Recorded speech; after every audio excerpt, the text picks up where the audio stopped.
I think we can start now. Welcome, everyone. As you probably noticed, today we're not going to have the usual drop-in session for the MCHW, but we're having a dedicated session on DMRB consequential amendments. So today we'll deliver the session between myself, Kate and Simon, and in particular they will be contributing when looking at some specific examples. So for today, there are 5 main objectives we want to achieve. We'd like to present what we are trying to achieve from a final user, designer perspective, which is really important because that drives the specific drafting rules and principles we are following to do this work. We want to share the approach for drafting the consequential amendments, including examples of good and bad practice, which are equally valid. We'd like to share program dates for the DMRB consequential amendments. So what are the key deadlines which have to be met for delivering the work? And clarify the governance deliverables to be produced. So if you have any questions during the presentation, please use the Teams chat box and post any questions. We'll try to answer as many questions as possible by the end of today, this session. But if we can't, we'll be selecting a few and we'll be sharing the answer to all the others using our FAQ channel on the help pages. So by the end of today, in terms of outcomes, hopefully you will have understood the necessity for establishing clear links between DMRB content, specifier and instructions in the IFS documents, and the work-specific requirements. You will have understood the high-level principles for drafting the consequential amendments, as well as the specific drafting rules we'll be presenting today. You will then know the key deadlines for finalizing the documents, including deliverables, governance deliverables, and finally be ready to make any updates or tweaks to the DMRB documents you're currently drafting. Before starting the actual focus of today on the consequential amendments, let's just spend a couple of minutes on our safety post for today. And we choose winter travel by public transport, which is relevant at this time of the year. So public transportation often faces sudden delays or cancellations, particularly during the winter season, posing additional challenges, especially when traveling in darker hours. As a result, staying informed about potential delays and having contingency plans in place become essential strategies for commuters during these challenging times. What you can see on the screen are the 3 suggestions, key areas of focus when traveling during winter using public transport. Firstly, immediately before travel, check that the weather forecast and any warnings, the public transport operator organization websites or any relevant apps. Contact colleagues or clients and third parties about travel and the weather conditions at your destination. And if in doubt, just don't proceed, which is something that sometimes you have to choose, particularly when the weather condition is particularly bad. The second key recommendation is to plan for what could go wrong. So the first question you should ask really is, do you need to travel? Sometimes the answer is no. You can easily join meetings via Teams, for example.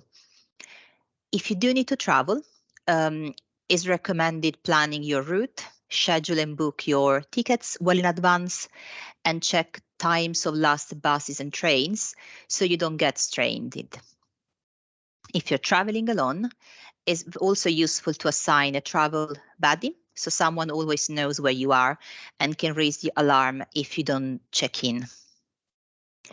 The third recommendation is what to do if you miss the last train or bus. How would you keep safe, arrange overnight accommodation, onward travel? What contact information might you need to take with you? and what you need if you find yourself stranded overnight, like an extra prescription medication, mobile phone charger, extra change of clothes, and or anything which may be relevant for you. I was stuck in Brussels a couple of years ago. There was a lot of snow. Flights were all cancelled. And it was great that I had, firstly, a travel buddy who knew what was going on. I was able to arrange an overnight accommodation. I knew who I could contact to make and sort things out for me. So I think it's just good to make sure that any kind of travel and transport we use, public transport, we have a plan B just in case. So let's move on to what we are trying to achieve from a final user and designer perspective. There are three principles which are behind this work. Number one, we want to provide clear requirements and advice for where the designer has a choice to make. And this is really important because when there is a design decision to be made, we want to make it absolutely clear how we expect the supply chain to make that decision to meet the requirements. That in turn means to inform how the designer sets values, classes, levels, the topics you've been identifying within the WSRs in the specifier and instructions, which are appropriate to the design outcomes. The second principle is to provide requirements and advice which apply to designers in general, regardless who assumes this role.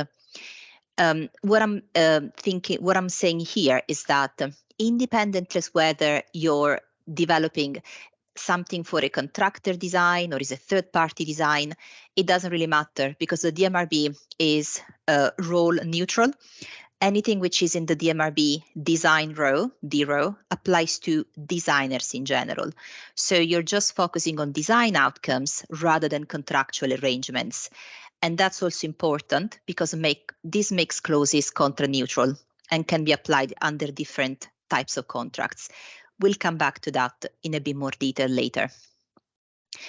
The third aspect is to establish clear links between what is in national and EU standards, what then goes into the DMRB, which refers back to these standards, what are design decisions. We don't talk about roles, just design decisions. What are the design outputs? What is in the IFS and what goes into WSR? So this is the flow of information. Normally, we tend to say DMRB, IFS, and WSR, but the reality is that there are these intermediate steps that we are also considering when drafting clauses.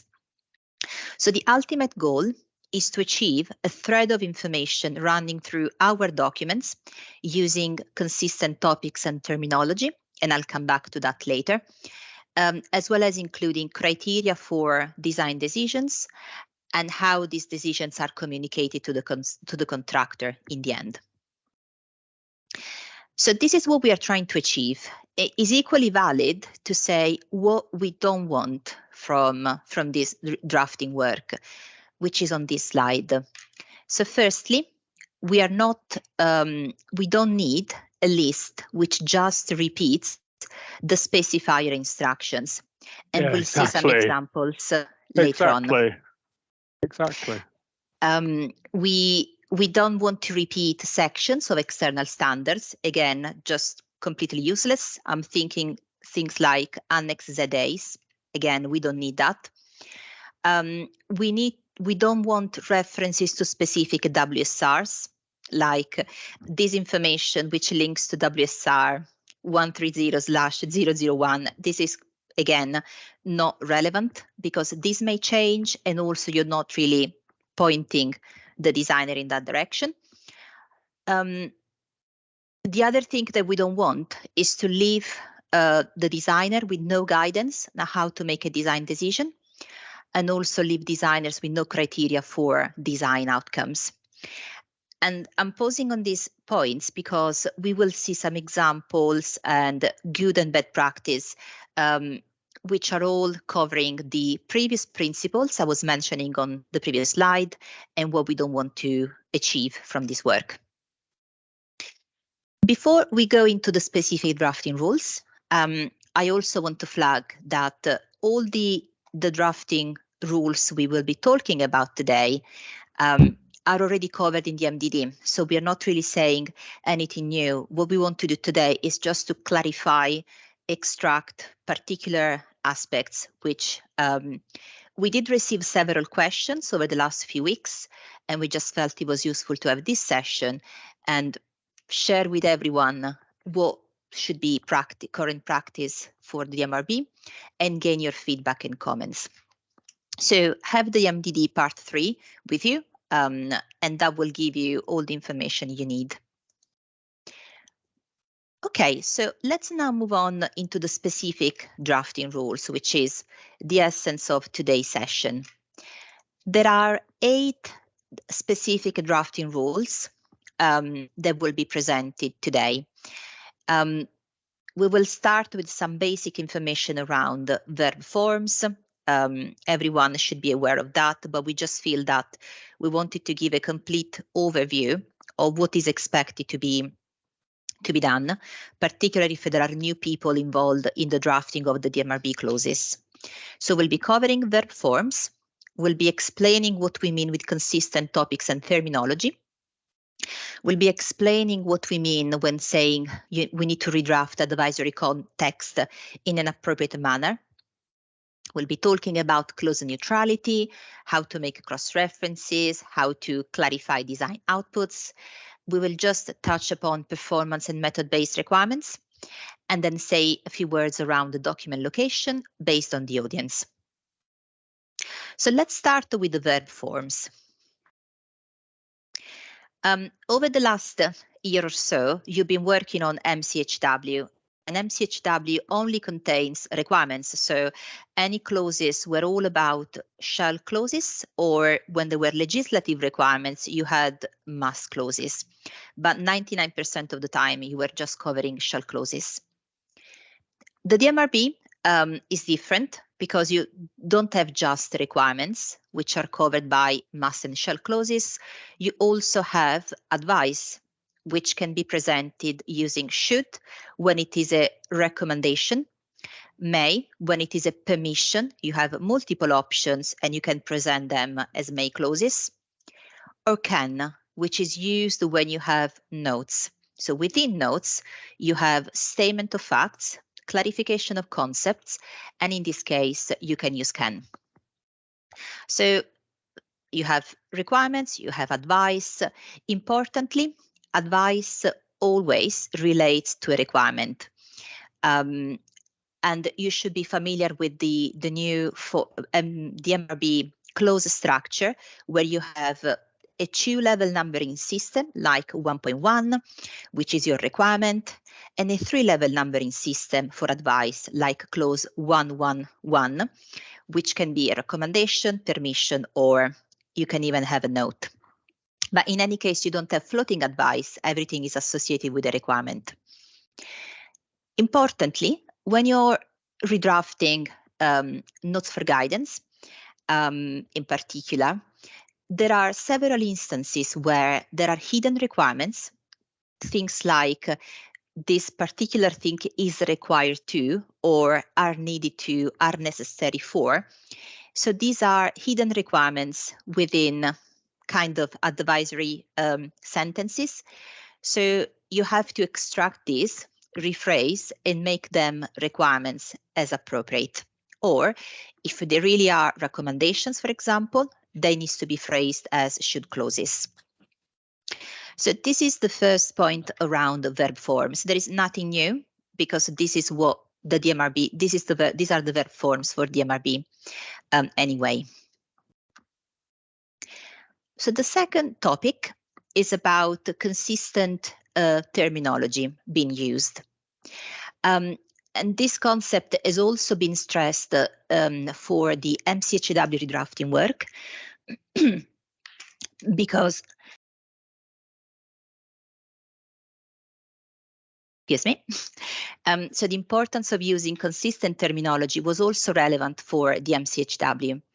So in this particular context, what you have to do is to make sure that when you're referring to a particular topic, you're using the same terminology across different documents within your document and with external documents, because that supports consistency and makes the text clear and unambiguous, and also makes a direct link between what you have in the DMRB and what you have in the WSR and in the design outputs. So as I was saying, consistency will need to be seen within your document, looking at the section titles, the headings, subheadings, within the requirements, advice, and notes.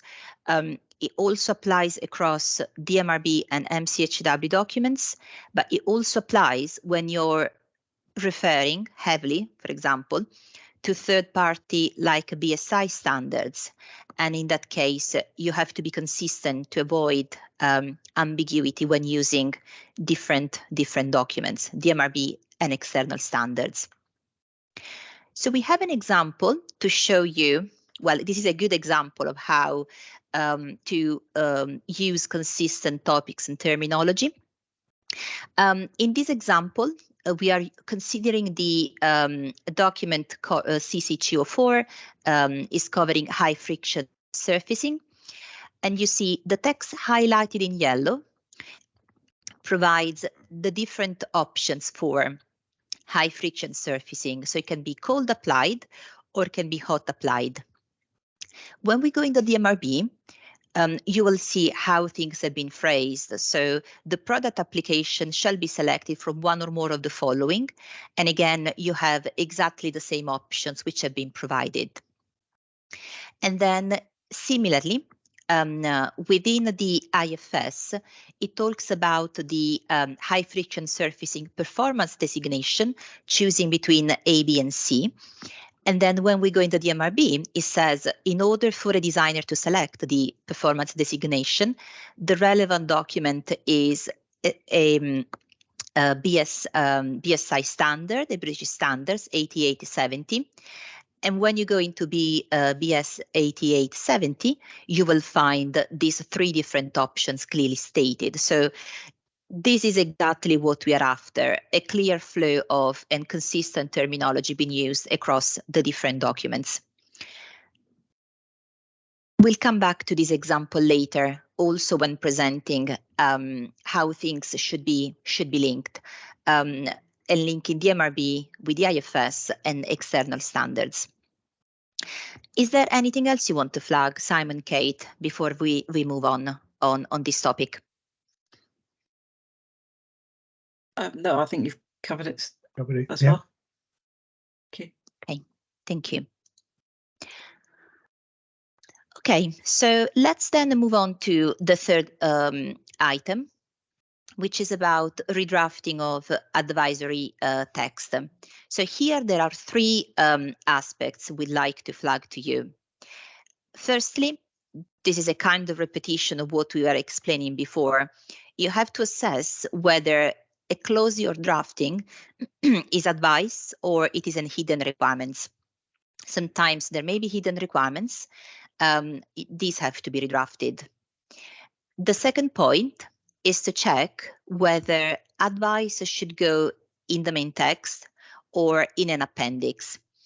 The MDD is clear on this because if it's a short, limited text like a few clauses and it doesn't disrupt the flow of the text, it will go into the main text associated with a particular requirement.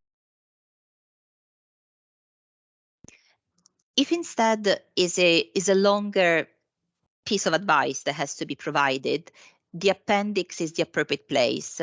However, as you can see here, an extract from MDD, appendices shall only be informative, shall not contain requirements, and shall not be used as a repository for old information. So there may be instances where there is content which is felt to be useful, but sometimes it does contain just background information There may be some obsolete content provided, so you have to assess the relevance of that content before moving it in the DMRB, which links to the last point: remove any obsolete content and redraft when still valid following the DMDD rules, which are, if it's a recommendation, you should; if it's a permission, may; otherwise you can have notes in the text. Number 4, which is the next one.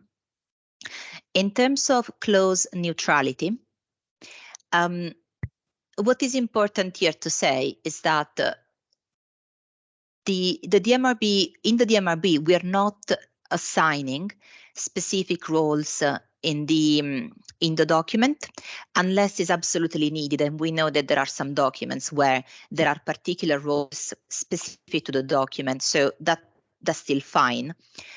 But most of the time, the DMRB D documents apply to designers in general. So we are not prescribing procedures or ascribing organizational or personal roles and function. And we don't make any differentiation between a principal designer, a specialist designer, a contractor carried out the design. It is just design, and the DMRB defines design outcomes. And then depending on the type of contractual arrangements, this will be used in different ways, but it's not for the DMRB to assume a particular role, because we need to be able to use documents under different types of contracts in procurement, and as well as making sure that we support consistency in terminology. So if we talk about the technical approval authority, is a checker, so what's the right terminology to be used? We need to be consistent here. So on the next slide, the next couple of slides, there are some examples that we want to share. Simon, Kate, would you like to present these? So these were taken from a few documents, and these present clause neutrality and how it should be ensured.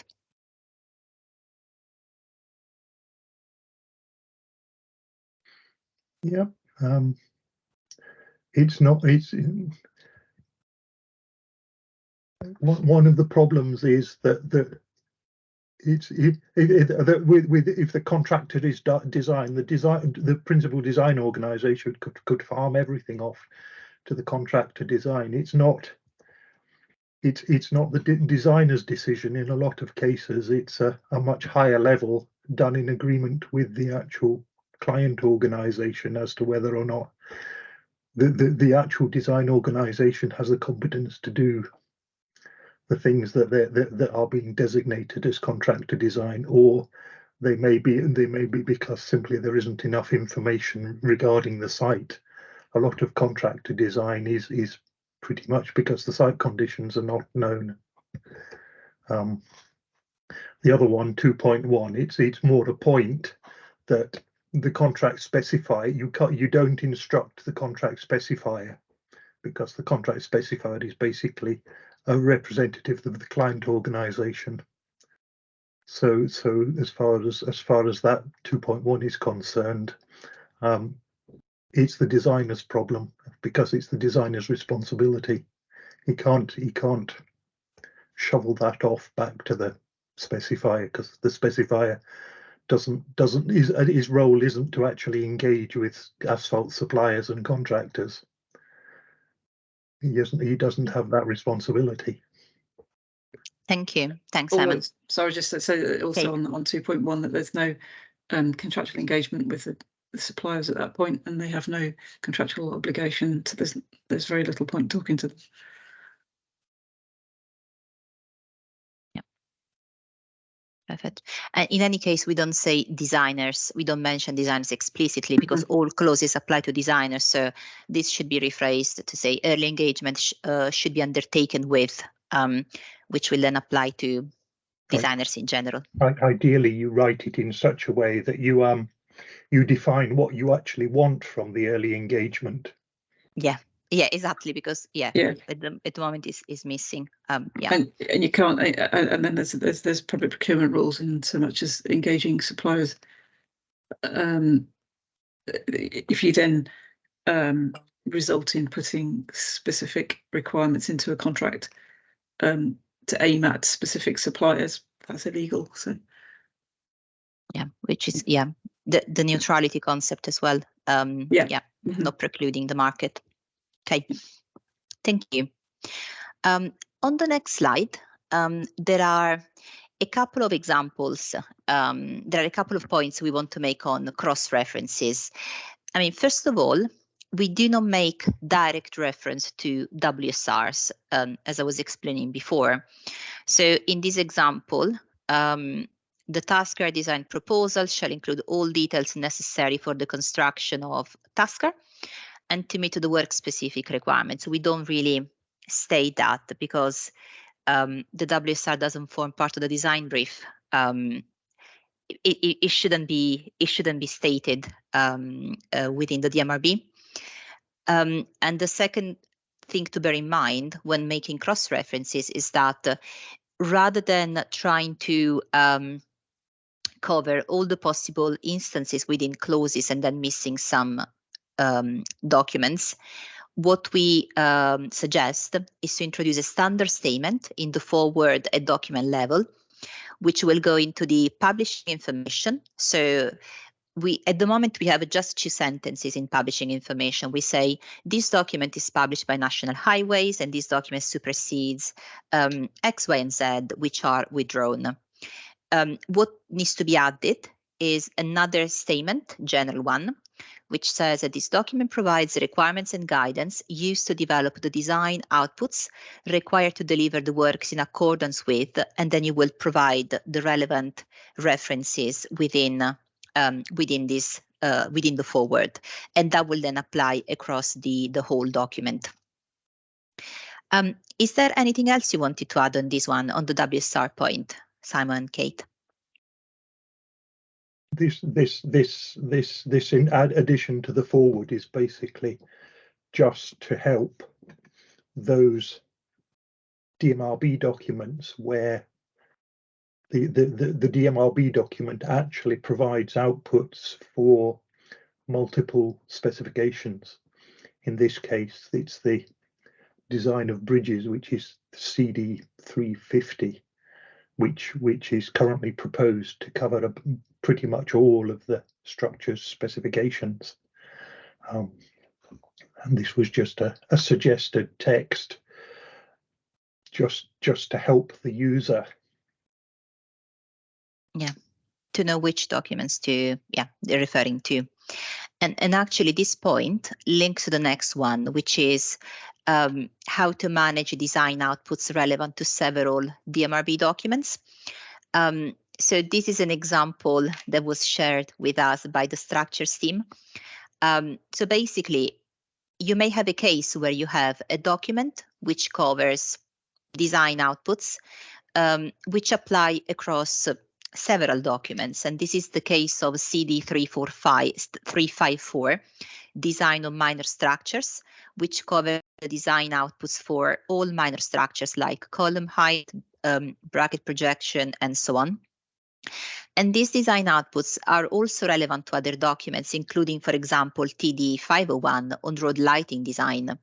So what this document will then include, of course, is not a duplication of the design outputs in 354, but there will be a clause which says the lighting design outputs for lighting columns shall be provided in accordance with section X in CD 354. So you're not duplicating or repeating stuff, you're just pointing to the relevant document.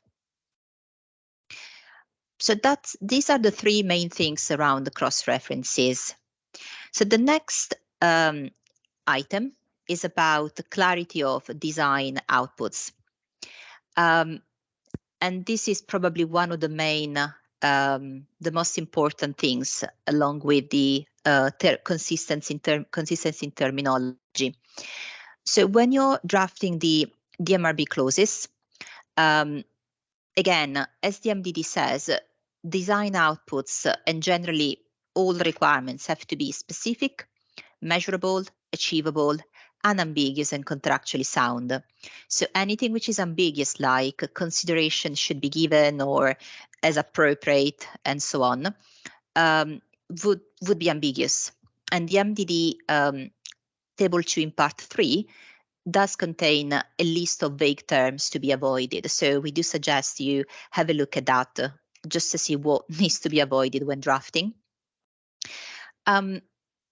The other thing to bear in mind is that design outputs have to support achievement of the end result by presenting clear flow of information. And we do have a few examples on that to show how the flow should be presented. And the third important aspect is that what we are after is an explanation of when a designer reads a document, the DMRB needs to know what needs to be done, what are the criteria to be followed, what options are available, how to meet those criteria. And to do that, we don't want lists, we want text, we want things that people can actually read and understand. And again, we'll see some examples over the next few slides. So if we move on to the next slide, examples of ambiguous requirements. Simon, Kate, would you like to cover this? So we have a couple of examples, one on, 2.6. The problem I had with 2.6 is there's no actual reference to the client's circular economy requirements or net zero targets, which means that pretty much the designer is free to select his own. It's again part of Kate's measurable and achievable metrics. That one particularly just is a sort of fluffy hand waving in the general direction of the nice to have list. As a minimum, I would expect a link to the client organization's net zero policy documents and or their circular economy requirements. The other one, 2.3, that's all you get for the designer. There's nothing to stop the designer picking things out of a hat there. There's no guidance. There are no minimums set. It just leaves the designer twisting in the wind. It doesn't say anything about the type of test that we would be looking for. It comes back to the sort of head that doesn't actually provide any direction on what we want our supply chain to provide us with. Yeah, so, and that basically means that there's no way to control whether something is appropriate or not, anything that is being selected. So there are, of course, many different examples that can be taken to talk about ambiguous requirements. So these are just a couple, just a selection, but just to give a flavor of how varied and how different they can be. When you're drafting a clause, the questions you have to answer are: is this specific enough to be used and to be checked? Is this kind of measurable? Is it too vague? Is this achievable? Does it lead to ambiguity in interpretation? And can this be supported from a contractual perspective so it doesn't lead to any contractual claim, because the interpretation can be different. If we go back to the next slide, again, this is the example we were showing to you before. So this was also an example of a good flow of information. So you start using consistent language again. So you have a direct link between what you have in your instruction for specifier document, what is in the DMRB, and the link with an external standard, in this case, BS 808070. In principle, we should have had DMRB done first and then the IFS done later, but we are now working the other way around. So we need to make sure that the two are interact properly. The other thing to bear in mind when presenting flow of information is what is on the next slide. So in some cases, you're mentioning in your IFS document that there are certain verification and documentation to be undertaken. But if there's nothing in the DMRB, the specifier needs to work out the contract-specific compliance testing required. So there's a gap essentially between what is in the IFS document, what is in the DMRB document, and this is the specifier doesn't guess. So what we've been talking extensively about is the specifier doesn't make judgments. It is for the designer to make decisions. The specifier purely take the information from the design outputs and put them in a contractual form, so the contractor can use that within the work-specific requirements. So again, in terms of flow of information, if your IFS are mentioning verification on particular testing required, just make sure that this is actually conveyed in the DMRB and there is specific guidance on how to do that, which is what Kate was mentioning before in the previous example. The third point we were mentioning before was the concept of having text and not lists, which is on the next slide. To present this concept, we found it useful to define 4 steps when you're drafting a design clause. The step number 1 is to make it clear what are the high-level design outcomes you are trying to achieve. Step number 2 is to clarify the specific design outputs or characteristics that have to be satisfied. The third one is to give options, criteria, so the designer knows what to do, and to explain how to make a choice. So if these 4 steps are done, you have a clause which is contractually sound, complete, and unambiguous. If you click on this slide, there are we've taken an example which we are showing to you now. Basically, in this document, when presenting the outputs from the design of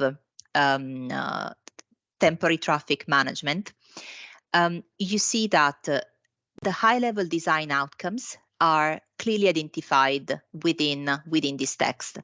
They call them outputs, but these are very much high-level design outcomes from 210 to 212.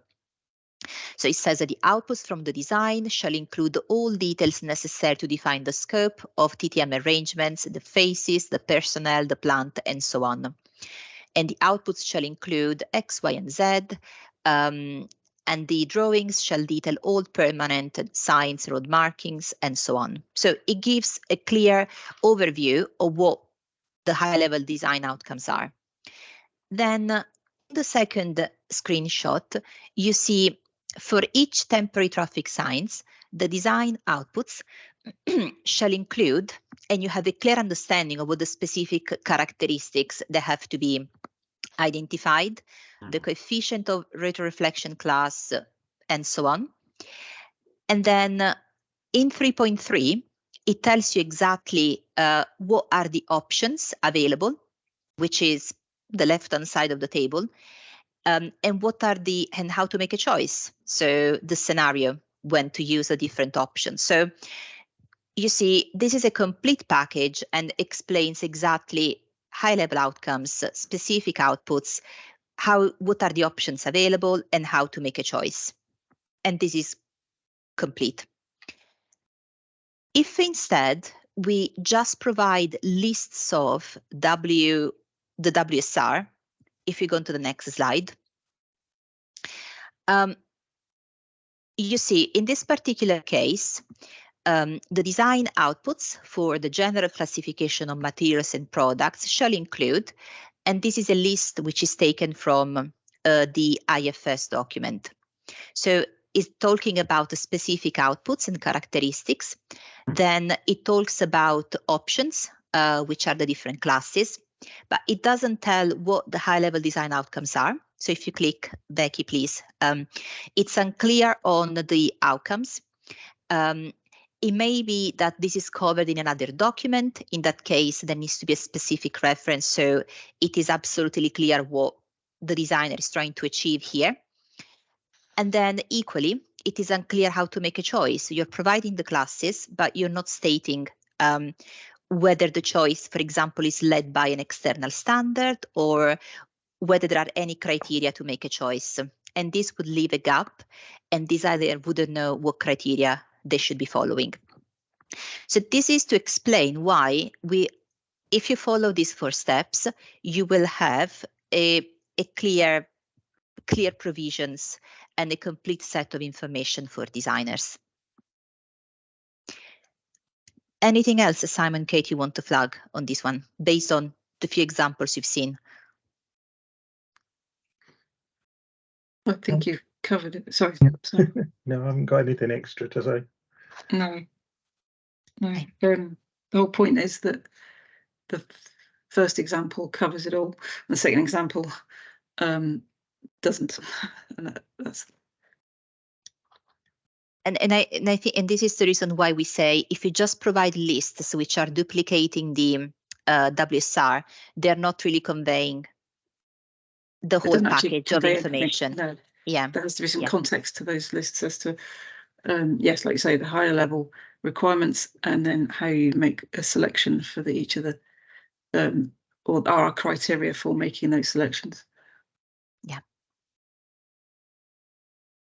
Okay, so next one, performance and method-based requirements. As I said at the start, I'm not going to spend time on this one because the DMDD does provide extensive presentation of how to manage that.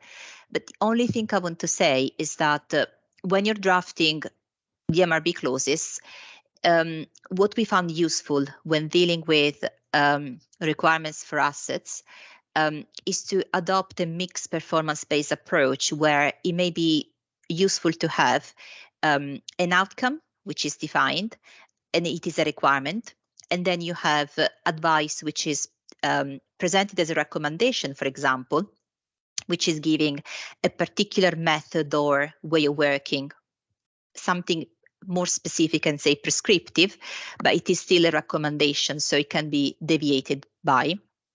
But at least you're clarifying your performance and outcomes at the start as a requirement. So this is what we mean with mixed performance-based approach, combining requirements, outcomes, and recommendations or permissions as advice. But please have a look at the MDD. It does explain that extensively in Part 3, Section 12, and Annex 3B.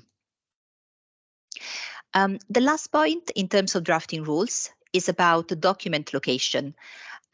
We've been asked a few times how to make a choice between when moving content. And the answer to that is basically you have to consider the audience. If it's for designers, you're going to go into a D document.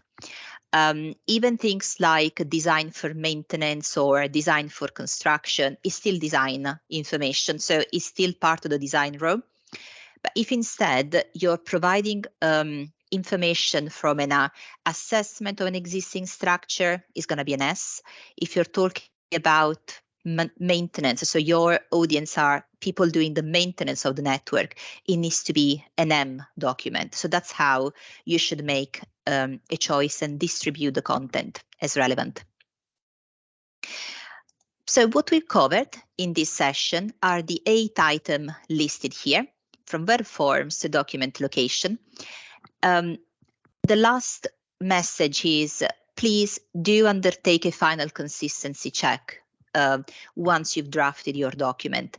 I know, for example, that the drainage team is working really hard on a lot of DMRB documents, and they are doing a lot of checks between the DMRB documents now being drafted and their old Series 500, the new CC 500 document, making sure that the two, they are aligned, basically. So it's a really important part of the work. And it needs to be done as far as possible in conjunction to avoid rework later on.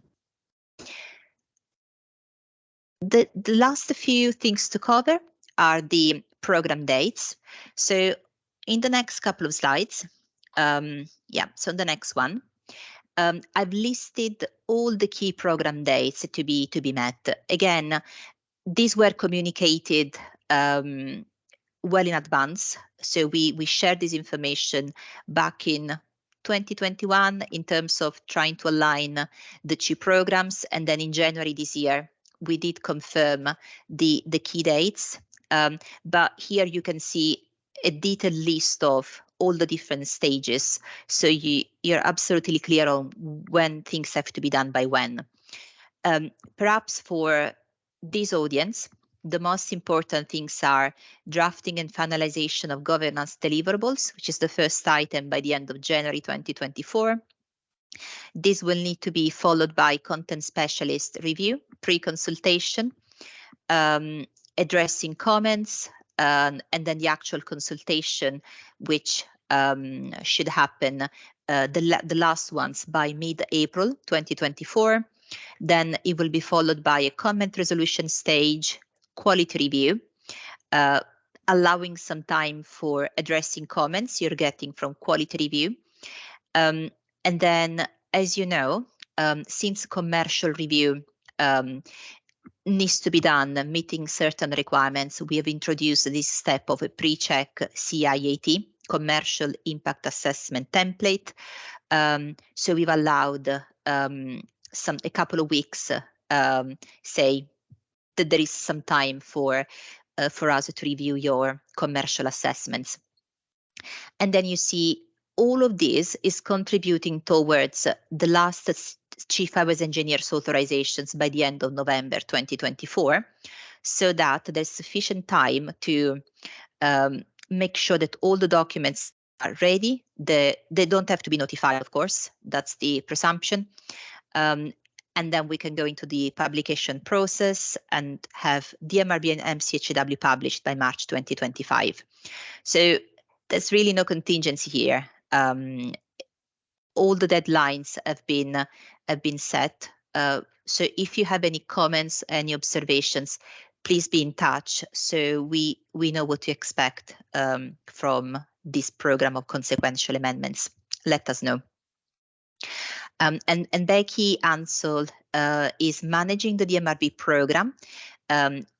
We are supporting the MCHW program, so please talk to both of us so we know what to expect on this side. The other thing to mention are the governance deliverables. Again, as usual, you have the CARS document to be produced, the closer changes summary for existing documents. Oh, Becky, please, can you go to the next slide? The closer changes summary for existing documents, the background commentary if you have a new document, impact assessment report, including the commercial template, the consultation report, and the high-level narrative documents for approvers and authorizers. Generally speaking, when a document goes to to Mike, the Chief Highways Engineers, to Mike Wilson, he will be asking questions. So the high-level narrative aims to have this information already available to the approvers and authorizers so they know what's changing to documents. This is the spirit of it, and a bit more details are in the MDD if you want to have a look. Support provided. We continue to run weekly drop-in sessions on Tuesday, which are now covering the consequential amendments too. The content specialists will continue to do quality reviews, and we also have content reviewers which are currently assigned to specific documents. Please let us know if there are any issues with particular documents you're managing, and we will try and assign a content reviewer to finalizing it. We are supporting the review pre-check of commercial impact assessment templates, and we do have program management in place, which we are making sure is aligned across all the different disciplines. Becky maintains the team's channels for DMRB and MCHW training, and also the channel for TSC chairs and secretaries. So have a look at them as well.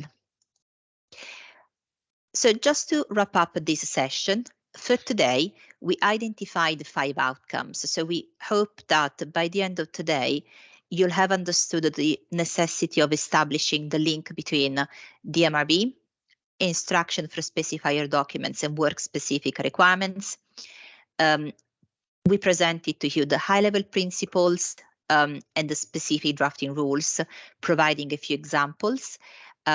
We shared with you the key deadlines for finalizing the documents, and hopefully you will now be ready to make any updates or tweaks to your documents you're currently drafting based on the rules presented today.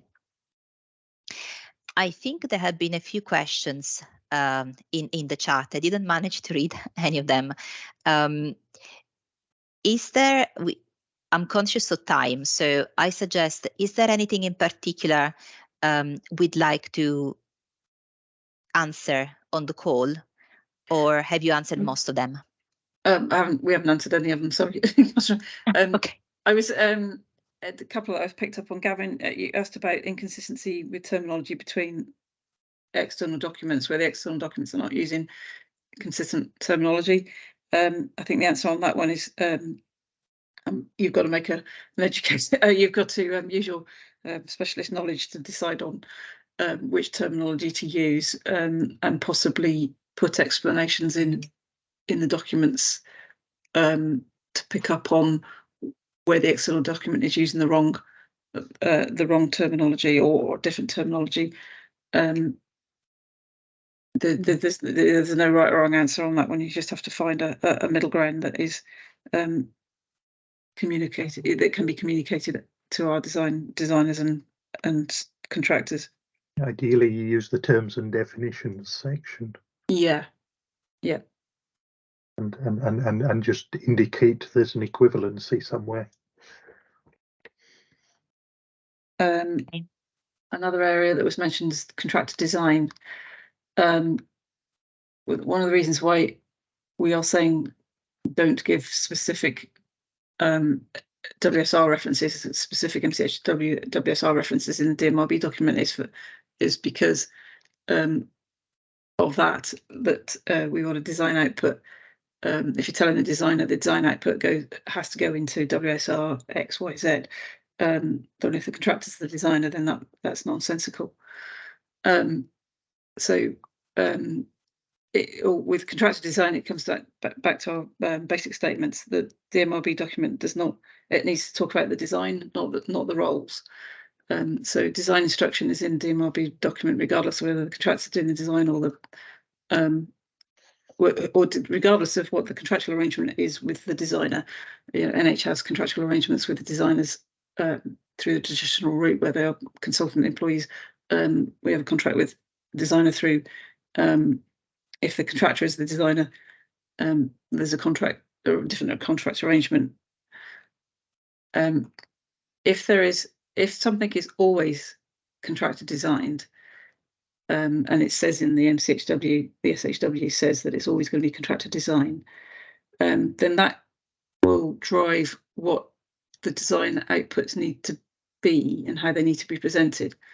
To just presumably, as authors, you know that, and you will write the MRB document appropriately. I'm going through the list of questions. Yeah, I can see a few were covering contractor design.